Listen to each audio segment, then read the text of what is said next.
Matchbox Mark recently sent me a box full of old Lesney Matchbox castings, and this is one of the ones that was in that box.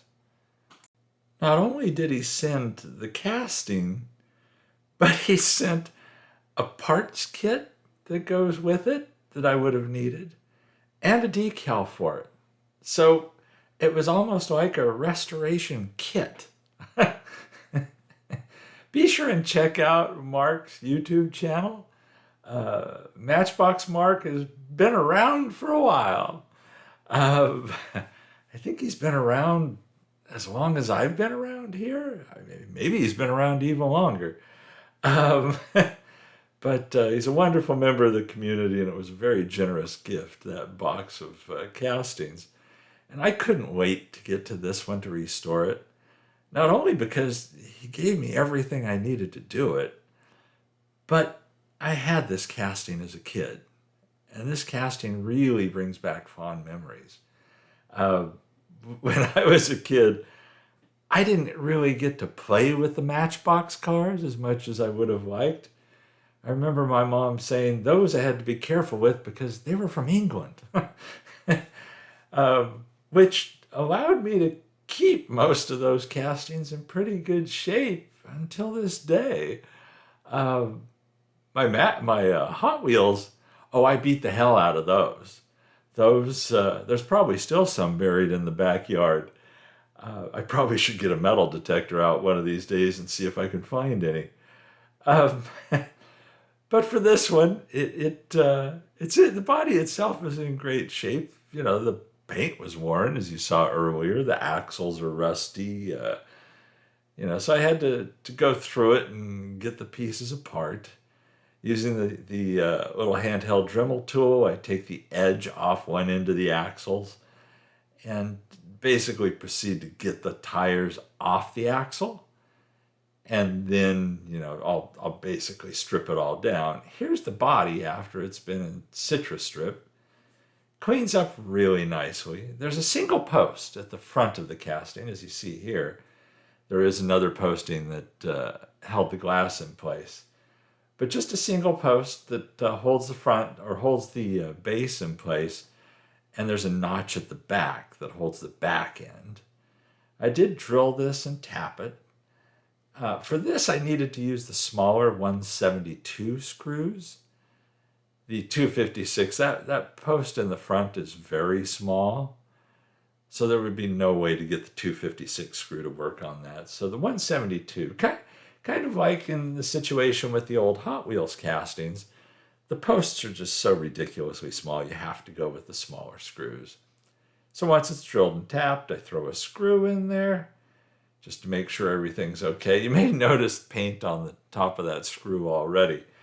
I like to reuse screws during the assembly and stripping and painting portions, and then put a nice screw in it at the end of the build. Now that it's all stripped, it's been drilled and tapped, screw is in it, and the body's been gone over with the buffing wheel. It's ready at this point for me to use isopropyl alcohol, as I like to get the casting as clean as possible. I find that the IPA works great for this. And I use it on basically all of the builds. If you've watched my builds, you've seen me do that before. The base has also been stripped of paint at this point. Again with citrus strip. Again gone over with the buffing wheel. And the same process with the IPA. It works well to clean these up. Gets any residue off. So I find it easy to use, and it's ridiculously inexpensive. I ended up, I used rattle cans. I went with the Color Shot paints for this, the white primer for the base, vintage lace for the body color. And then once the decals and everything are on, I went over it with the clear sealer. Even though Mark provided a decal set, as you see here, that replacement decal just seemed too heavy to me. And so I did some research. I saw that on a lot of the originals, the font, the characters weren't as thick. And also on the replacement decals, much like on the original, the color around the decal is kind of yellowed differently than the color of the casting itself. It just gives it is the traditional look for it. I just don't care for that traditional look. So I went ahead and as I said, created my own replacement decals for this. I like the look a little bit better. I like the non-yellowed area around the lettering. And it was easy enough to knock off, a single color. Didn't need to make it a white color decal because the body color, that vintage lace, is slightly different than the original Matchbox, but I do love the color. And because it's so light, I didn't need to create white toner decals. That is just a single layer decal with that red color.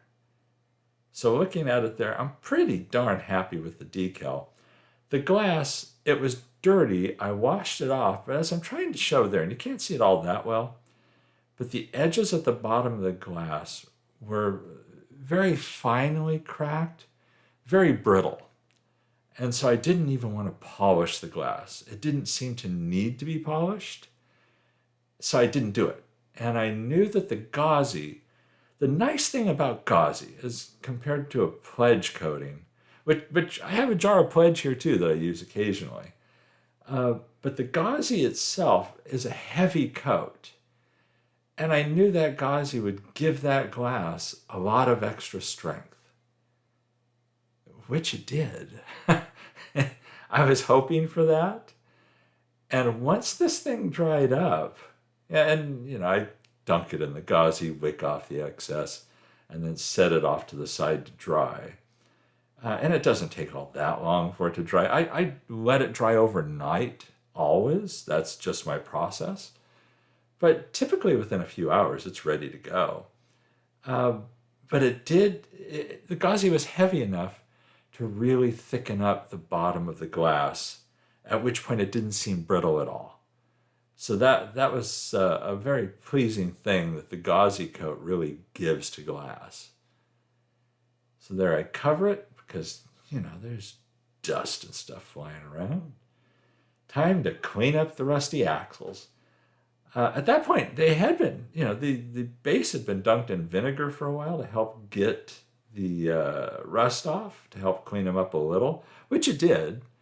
But at this point, I just use very light sandpaper. I throw the axle in the chuck of the drill, use very light sandpaper to clean them up. Then I hit it with the little flits to polish them up.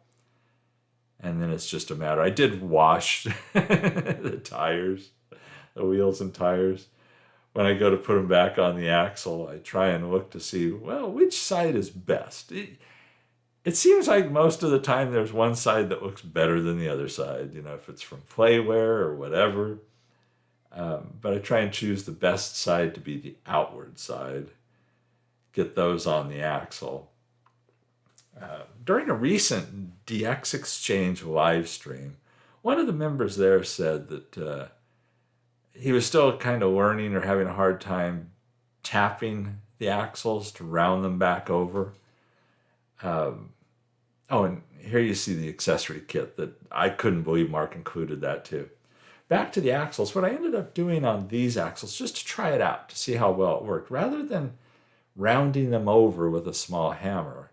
In this case, I just put some CA glue on the end to give a little more body to the basically filed down or grinded down end so that the wheels would not slip off the axle. That actually worked really well, just using CA glue. The end of the axles is rough because, I went over them with sandpaper. So there was something for the CA glue to bite onto. And basically just put a CA glue ball on there. That makes sense. And it worked. Works well. So that also saves you from bending the axle by hammering on it, especially when they're all rusty and everything. So here you see I'm basically ready to reassemble this thing at this point. Couldn't be any happier with how the paint turned out. There's the glass. I mean, that glass, after coming out of the gauzy, looks new. So I couldn't ask for much more than that. It fits well, looks good. I do end up using the resin pin on this to keep that in place. which is easy enough to do. The Bondic resin pen that I use, I think I hit it here just in a second. Let's see. Yeah, there's the pin. You just put some of the resin on there, and then you cure it with this UV light on the other end of the pin. Nice thing, that UV light does come off of the end of the pin as well if you want to do it that way. But to just flip the pin over, hit it with the UV light to cure the resin. Works great. The back sliding door. I washed it up and everything, but man, that thing made me nervous. I did not want it to break. It's old. It's old. It's kind of stiff. I thought about heating it up a little, decided against it. Didn't want to work it too much because I just knew I'd do something stupid and crack it. Didn't want that. Oh, I did paint the front grille silver like on the original. But here I throw the TVs in the back. So I rolled up the door as little as possible and then tried to be careful rolling it back down. It was fighting me a little bit, and I didn't want to force it too much, so I didn't close it completely. Through the ladder on the top, it just kind of snaps in place. I did not glue it or anything like that. I just pressed it in place. Same with the antenna. Did not glue that in place. I just placed it on there. And there you have it. I'm thrilled with this build. I'm so happy. This is such a good memory for me. It rolls.